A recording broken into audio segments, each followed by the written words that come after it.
So we'll start with the Bosu bridge. We're going to work to keep the feet flat on the Bosu and avoid doing sort of this dorsiflex position where you're really driving through the heels to start with.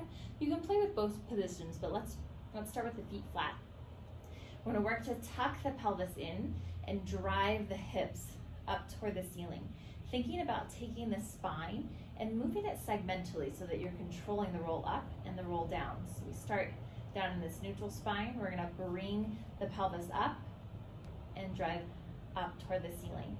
Make sure that the glutes are squeezing and that most of the work is happening in glutes and kind of mid to high hamstrings.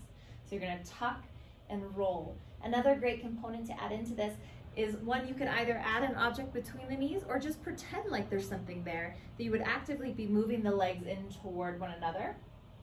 Rise up nice and slow and down nice and slow. You can leave the arms down for balance if you need to, or you can bring them up and across the chest to add a little bit more challenge as you get more comfortable with the motion. Then we can move into a side plank. So you're going to come so that your flank is coming across the Bosu. The arm is going to come into this stability position where the elbow is directly under the shoulder, and you stay so that you're pushing up and out of that shoulder and not sinking down and in. Pay attention to the head and neck, keeping it nice and neutral active. Abs are pulled in. You can stagger your feet so that you'll have a great place to push from. Hand can come to the Bosu if you need it, but we're working to lift, even if it's just activation to pull yourself in that direction is fine, but we're working to bring your body up and off of the Bosu and then lower it back down nice and slow. If that's too tough, you can also bring your feet to a little bit different of a position so that you can push from the foot and the shin rather than from both feet to make it slightly easier, depending on if there's any shoulder pain or not. Hold at the top for about 3 seconds. So this next piece will work on extending the legs up. So you're going to come onto the Bosu, and you can either rest here on the forearms or you can rest down this way.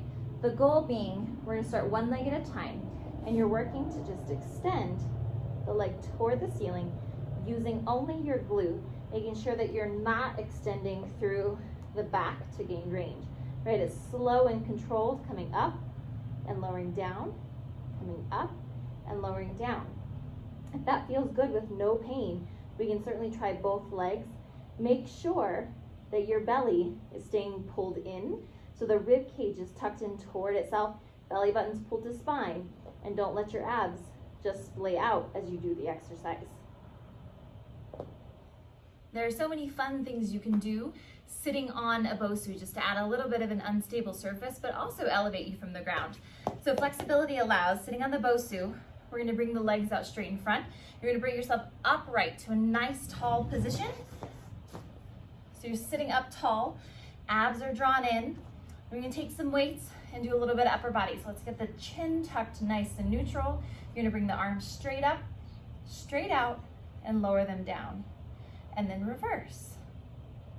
Keep the thumbs pointed toward the ceiling as it keeps the shoulder joint more open, then turning them down and flat as that tends to close the joint down just a bit. You can play with both if you have no pain. Come up, out, and lower down. If you're brave and feel great, you can certainly elevate a leg, hold it there, and do all the same great exercise.